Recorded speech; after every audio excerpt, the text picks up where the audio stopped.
হরে কৃষ্ণা। রাধে রাধে বন্ধুরা, আমাদের বৃন্দাবন প্রেমিতা শুক্লা চ্যানেলে আপনাদের সকলকে স্বাগত। সকল বৈষ্ণব ভক্তবৃন্দের চরণে আমার প্রণাম। আপনারা সকলেই কেমন আছেন? আশা করি রাধা মাধবের কৃপায় সকলেই ভালো আছেন। তো আমি শুক্লা আজকে আপনাদেরকে বলবো, অনেকে আমাদেরকে ফোন করে করে জিজ্ঞাসা করে যে বৃন্দাবন কোন সময় আসা উচিত এবং কোন সময় আসলে ভালো করে দর্শন হয়। তো দেখুন বন্ধুরা, বৃন্দাবনে তো মানুষ এখানে ধাম, ভগবানের চিন্ময় ধাম, ভগবানের জন্মভূমি, লীলাভূমি, রাধা কৃষ্ণ এত লীলা করেছেন এখানে। আপনার বছরের যে কোনো সময় আসতে পারেন আপনাদের সময় অনুযায়ী, কিন্তু তবুও অনেকে আমাদেরকে জিজ্ঞাসা করে যে কোন সময় আসলে ভালো। তো সেই নিয়ে আজকে আপনাদের বিস্তারিত জানাবো। তো তার আগে যারা বন্ধুরা আমাদের চ্যানেল নতুন, তারা অবশ্যই আমাদের চ্যানেলটিকে সাবস্ক্রাইব করবেন। আর যারা বৃন্দাবনে আসতে চান যোগাযোগ করবেন। আমাদের এখানে থাকা, 3 টাইম প্রসাদ এবং দর্শনের সুব্যবস্থাও রয়েছে। তো আমরা সেপ্টেম্বর থেকে বুকিংগুলো নিয়েছি। তো দেখুন, অনেকে আমাদেরকে বলে যে মাতাজি কোন সময় গেলে ভালো হবে। আমার প্রভুকেও জিজ্ঞাসা করেন অনেকে যে কোন সময় গেলে ভালো। তো অনেকে ছুটি থাকে, অনেকে সে অনুযায়ী আসে, যেমন দুর্গা পুজো, লক্ষ্মী পুজো, কালী পুজো, এই সময় অনেকে ছুটি থাকে বলে ছুটিতে আসে। এছাড়া কার্তিক মাস হলো বৃন্দাবনে দামোদর মাস, অনেকে দামোদর মাস পালন করার জন্য আসে। সেই সময় কী হয়, নিয়ম সেবা, অর্থাৎ সেই সময় বৃন্দাবনে এত ভিড় হয়, আমাদের পশ্চিমবঙ্গ থেকে অনেক ভক্তরা, অনেক ইস্কনের, গৌড়ী মঠের বিভিন্ন ভক্তরা 5,000, 10,000, 15,000 গ্রুপ করে করে আসে। ওনারা একটা বড় প্যান্ডেল করেন এবং সেখানে তারা কী করেন, সেখানে প্রসাদ পান এবং তারপর ওনারা একটা দিন এক জায়গা দর্শন করেন। এরকম করে 1 মাস পায়ে হেঁটে 84 কোষ পরিক্রমা করেন। সেই জন্য বৃন্দাবনে সেই সময় সমস্ত মন্দিরে কিন্তু খুব ভিড় হয়। তো অনেকে এই সময় ভিড়ও আসতে চান, তাদের এটা ভাবেন যে ঠিক আছে ভিড় হোক, তাও আমরা যাবো। দামোদর মাস, নিয়ম সেবা মাস, কার্তিক মাস হলো বছরের 12টা মাসের মধ্যে ভগবান শ্রীকৃষ্ণের প্রিয় মাস, শ্রেষ্ঠ মাস। তো এই জন্য অনেকে এই সময় কার্তিক মাসে দামোদর মাস পালন করার জন্য, নিয়ম সেবা পালন করার জন্য বৃন্দাবনে আসে। ওটা অনেকের ইচ্ছা।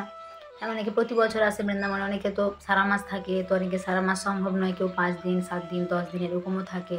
তো অনেকে নিজের পরিবার নিয়ে আসে, 5 জন, 10 জন, 15 জন, অনেকে আরও ভক্তবৃন্দরা একসাথে আসে। এরকম কার্তিক মাসে বৃন্দাবনে কিন্তু খুব ভিড় হয়। এবছর আপনাদেরকে দেখাবো আমরা যে বৃন্দাবনে কার্তিক মাসে কত ভিড় এবং কত ভক্তবৃন্দরা পরিক্রমা করেন। এই সময় অনেক গোবর্ধন পরিক্রমা, অনেকে 84 কোষ পরিক্রমা করেন। তো সবাই তো পায়ে হেঁটে 1 মাস করতে পারে না, তো তারা গাড়িতে করে করেন। গাড়িতে করেও আপনার 9 দিন, 10 দিন লেগে যায়। যারা যেমন সময় থাকে, সবার তো আর বেশি সময় হাতে থাকে না। অনেকে 6 দিন, 7 দিন, 8 দিন, যার যেমন সময় থাকে সে অনুযায়ী দর্শন হয়। তো দেখুন, যেটা যারা কোনো 10 দিনে যারা দর্শন করবে, কেউ যদি বলেন 5 দিনে সবগুলো দর্শন করবো, তা তো হবে না। তো যেরকম হাতে সময় থাকে সেরকম দর্শন হয়। আর যদি বেশি সময় থাকে তাহলে বেশি মন্দির দর্শন হবে, কম সময় থাকলে কম মন্দির দর্শন হয়। এরকম একটা ব্যাপার রয়েছে। কারণ বৃন্দাবনে অনেক মন্দির, আপনি যতই দর্শন করবেন দর্শনের ইচ্ছা তত থেকেই যায়, তাই না? এখানে রাধারানী এমন কৃপা, এমন লীলা, কারণ রাধারানী বলা হয়, রাধারানী যদি কৃপা না করেন তাহলে কিন্তু কেউ বৃন্দাবনে আসতে পারে না। অনেকে অনেক বছর ভাবে, একটা ভাবতেই থাকে। আমি অনেকের কাছে শুনেছি, অনেকে আমাদেরকে ফোন করে করে কান্না করে, বলে মা তুমি প্রার্থনা করো যেন আমরা যেতে পারি। তো দেখুন, আমরা তো নিমিত্ত মাত্র, তাই না? আমাদেরকে রাধারানী কৃপা করে বৃন্দাবনে বাস দিয়েছে। আমার প্রভু অনেক বছর ছিলেন এখানে বৃন্দাবনে। সব কিছু রাধারানীর কৃপা, বৈষ্ণবের আশীর্বাদ, গুরুজনদের কৃপা, পিতামাতার কৃপা, আশীর্বাদ। তো সেজন্য বৃন্দাবনে বাস হয়েছে। তো আপনারা অনেকে এসেছেন, অনেকের খুব ভালো লাগে আসার পরে। যাওয়ার সময় মন খারাপ করেন, যে দুঃখ হয় যে বৃন্দাবন ছেড়ে যেতে হচ্ছে, এরকম আবার পরে আসবো। অনেকে এখন একবারও আসেননি, তারা অনেক মন খারাপ করেন। তো আপনারাও কী করবেন, আপনারাও চেষ্টা করবেন আসার জন্য।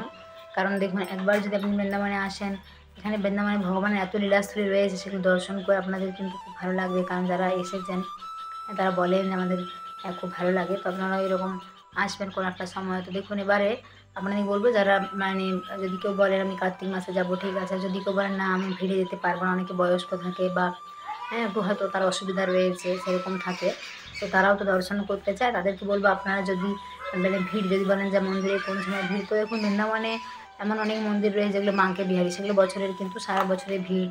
বর্ষানাতে সারা বছরে ভিড়।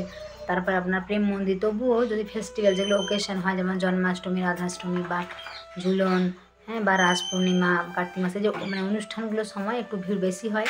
আর অনুষ্ঠানগুলো বাদ দিয়ে যদি আপনি আসেন তাহলে হয়তো ভিড় একটু কম পাবেন আপনি। যেমন সেপ্টেম্বর বা নভেম্বরে যখন কার্তিক মাসটা শেষ হয়ে যাবে সেই সময়, তারপর ডিসেম্বরে বন্ধুরা খুব শীত পড়ে।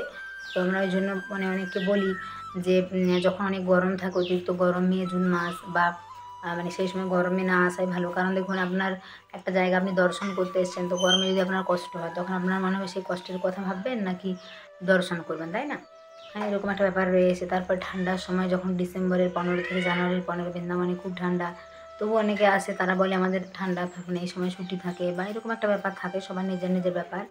অনেকে ঠান্ডায় দর্শন করতে ভালোবাসে, অনেকে আবার বলে না অতিরিক্ত ঠান্ডায় আমরা যাব না, এরকম একটা ব্যাপার রয়েছে।